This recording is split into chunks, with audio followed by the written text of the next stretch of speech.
ஓம் ஸ்ரீ பிரித்யங்கரா தேவியே போற்றி போற்றி. நல்லதே நினைப்போம், நல்லதே நடக்கும். சக்தி பிரித்யங்கரா குழந்தைகளுக்கு இந்த தாயின் ஆசீர்வாதம் என்றுமே முழுமையாக கிடைக்கட்டும். பிள்ளையே, இன்று இரவுக்குள் என் வாக்கினை நீ கேட்டு விடுகின்ற பட்சத்தில், என் தங்கமே, நாளைய நாளில் வெற்றி விடியலில் என் பிள்ளைக்கு 2 நல்ல செய்தி உன்னை தேடி வரப்போகின்றது. என் தங்கமே, உன் வாழ்க்கையில் என்ன நடக்கப் போகிறது என்கின்ற மிகப்பெரிய ஆவலில் நீ நின்று கொண்டிருக்கிறாய். நடப்பது எதுவுமே நமக்கு சாதகமாக இல்லாத பொழுது இனி என்னதான் நடந்துவிடப் போகிறது என்று பார்த்து கொள்ளலாம் என்று அமைதியாக நின்று கொண்டிருக்கிறாய்.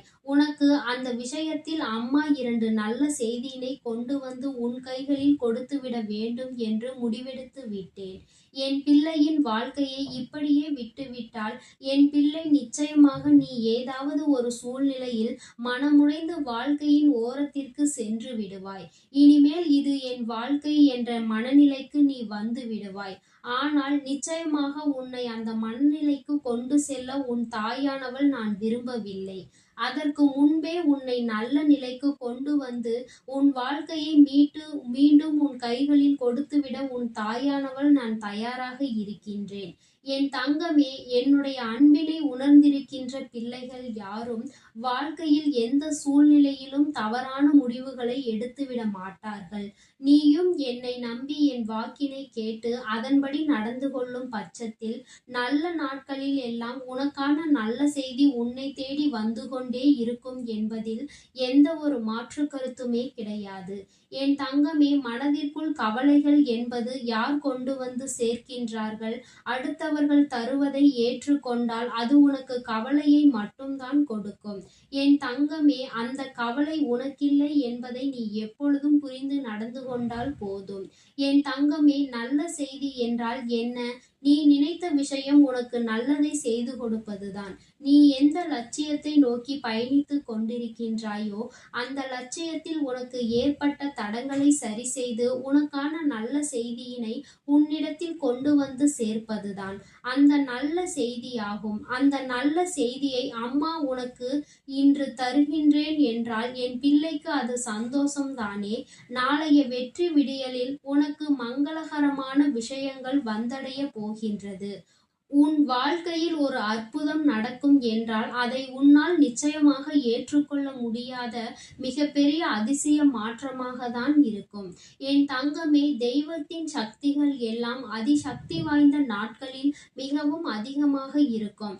அதுபோலதான் நாளைய விடியலில் உன் வாழ்க்கையில் நடக்க இருக்கின்ற அற்புதம் இந்த தாயானவளே இனி உன் வாழ்க்கையில் மறக்க முடியாத அளவுக்கு உனக்கு பல நல்ல விஷயங்களை செய்து கொடுக்கும்.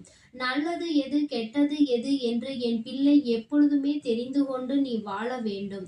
நல்ல விஷயங்களை நீ ஆராய்வதற்கு பழகிவிட்டாலும் கெட்ட விஷயங்களில் இருந்து ஒதுங்கி இருப்பதற்கு எப்பொழுதும் நீ பழக வேண்டும். என் குழந்தையே, உன் வாழ்க்கையில் உனக்கு ஏற்படுகின்ற ஒவ்வொரு விதமான சூழ்நிலைகளிலும் இருந்து நீ வெளியில் வர வேண்டிய கட்டாயம் இப்பொழுது வந்து விட்டது.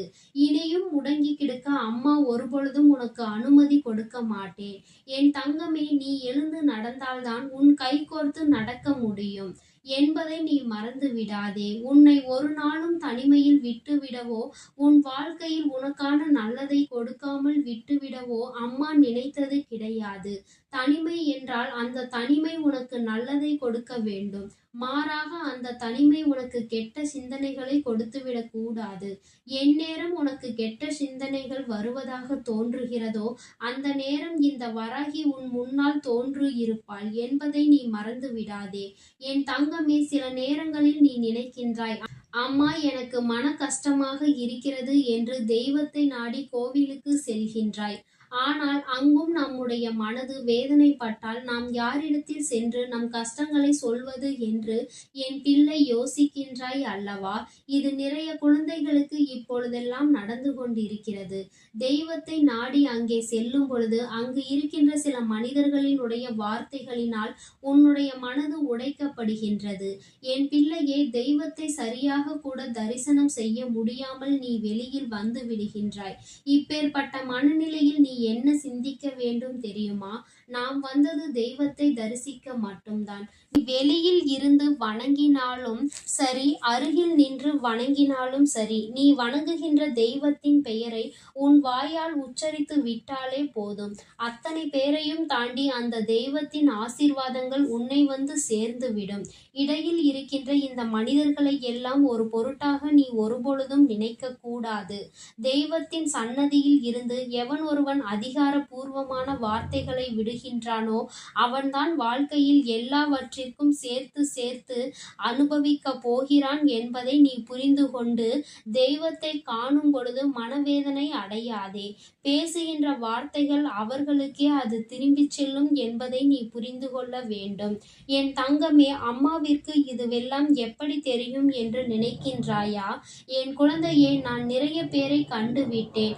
அதிகமான குழப்பம் கோவிலுக்கு சென்று திரும்பும் பொழுது இதை பற்றியதாக தான் இருக்கும். அங்கே அவர்கள் அப்படி சொன்னார்கள், இங்கே இவர்கள் இப்படி சொன்னார்கள் என்று சொல்லி மனது வேதனைப்பட்டிருக்கும். மன நிம்மதியை நாடிதானே உன் தெய்வத்தை நீ கண்டுவிடும் போகின்றாய். உன் தெய்வத்திடம் நீ பேசிவிட்டாய், அது ஒன்று போதும். இடையில் இருக்கின்ற இவர்களுக்கெல்லாம் பதில் சொல்ல வேண்டும் என்றால் இவர்களின் வார்த்தைகளுக்கெல்லாம் நீ மனம் வருந்த வேண்டும் என்ற அவசியம் கிடையாது. இவர்களுக்கான மன வருத்தத்தினால் தவறு உன்னுடையது என்பதை நீ மறந்து விடாதே. என் பிள்ளையே, இந்த வாழ்க்கையில் உனக்கு அதிகமான கஷ்டங்களை கொடுத்த சில விஷயங்களின் மூலம் உனக்கு கிடைத்த நல்ல செய்தியை நாளை விடியலில் உன்னை தேடி வரும். கஷ்டங்களை கொடுத்ததுதான் கடைசியில் சந்தோஷத்தை கொடுக்கும். எந்த விஷயம் உன் மனதை உடைத்ததோ அந்த விஷயம் உன் மனதை நிச்சயமாக மகிழ்விக்கும். எல்லாவற்றிற்கும் மேலாக இந்த வாழ்க்கையில் வேண்டாம் என்று ஒதுக்க நினைத்த விஷயம் ஒன்று இதுதான். உன் வாழ்க்கை என்று உனக்கு புரிய வைக்கும். எல்லா சூழ்நிலைகளிலும் உனக்கு சாதகமாக மாறும்.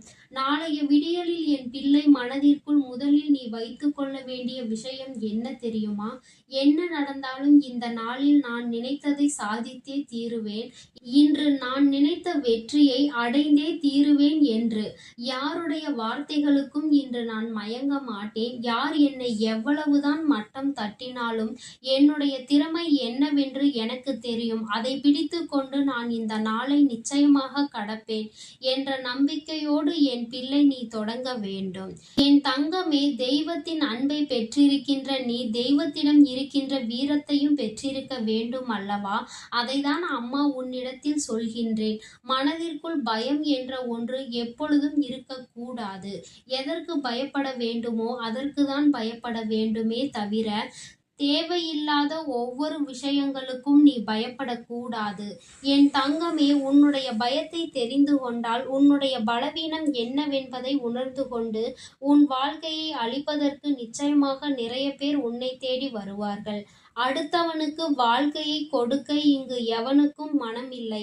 மாறாக அடுத்தவன் வாழ்க்கையை அழிக்க நினைக்க வேண்டும் என்றால் நீ நான் என்று முண்டி அடித்து கொண்டு வருவார்கள். இந்த சூழ்நிலைகளை எல்லாம் நிச்சயமாக கடந்து வர வேண்டும். இவர்களை எல்லாம் ஒரு பொருட்டாக நினைக்காமல் இந்த சூழ்நிலையில் இருந்து நிச்சயமாக என் பிள்ளை நீ மீண்டு வர வேண்டும். அதற்கு உனக்கு இந்த வராகி உறுதுணையாக இருக்கின்றாள் என்பதை மட்டும் மறக்காமல் நீ உன்னுடைய பாதையில் சரியாகவே சென்று கொண்டிரு. உன்னை அம்மா கரை சேர்த்து விடுவேன். நாளைய மங்கள விடியலில் என் பிள்ளைக்கு அதிசக்தி வாய்ந்த அற்புதத்தை நான் நடத்தி காட்டப் போகின்றேன். உனக்கு நல்ல விடியலாக மட்டுமே இருக்கும் என்பதில் எந்த ஒரு மாற்று கருத்தும் கிடையாது. நல்லதை நினைத்து என் பிள்ளையே, உன் வாழ்க்கையில் நீ நல்லதையே செய்து கொண்டிரு. என்றும் உன் அம்மா உன்னை நல்லபடியாக வழிநடத்துவேன். என் குழந்தைக்கு இந்த தாயானவளினுடைய அன்பு என்றுமே முழுமையாக கிடைத்து கொண்டிருக்கும் என்பதை மட்டும் நீ மறந்து விடாதே. எந்த சூழ்நிலையிலும் யார் உன்னை கைவிட்டாலும் உன் அம்மா உன்னை ஒரு நாளும் கைவிட மாட்டாள் என்பதை என் குழந்தை நீ தெளிவாக உணர்ந்து கொள். வெற்றி என்பது உனக்கு நிரந்தரமாக்கப்பட்டது. அதை தக்க வைத்துக் கொள்வது உன்னுடைய திறமை என்பதையும் நீ எப்பொழுதும் புரிந்து கொள்.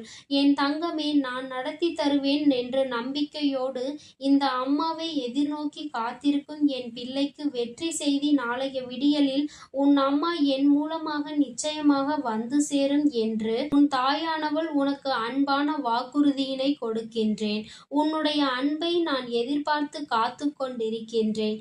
என் தங்க பிள்ளைக்கு இந்த வராகியானவளினுடைய அன்பும் அருளும் எப்பொழுதும் முழுமையாக கிடைத்து கொண்டே இருக்கும். என் தங்கமே, அதனால் நீ எதற்காகவும் கலங்காதே, எதை நினைத்தும் வருந்தாதே. நீ நல்லதையே நினைத்தால் உன் வாழ்வில் எல்லாம் உனக்கு நல்லதாக மட்டுமே நடக்கும். ஓம்.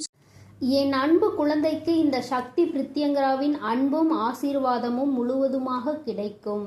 ஓம் ஸ்ரீ பிரித்யங்கரா தேவியே போற்றி போற்றி. ஓம் ஸ்ரீ பிரித்யங்கரா தேவியே போற்றி போற்றி.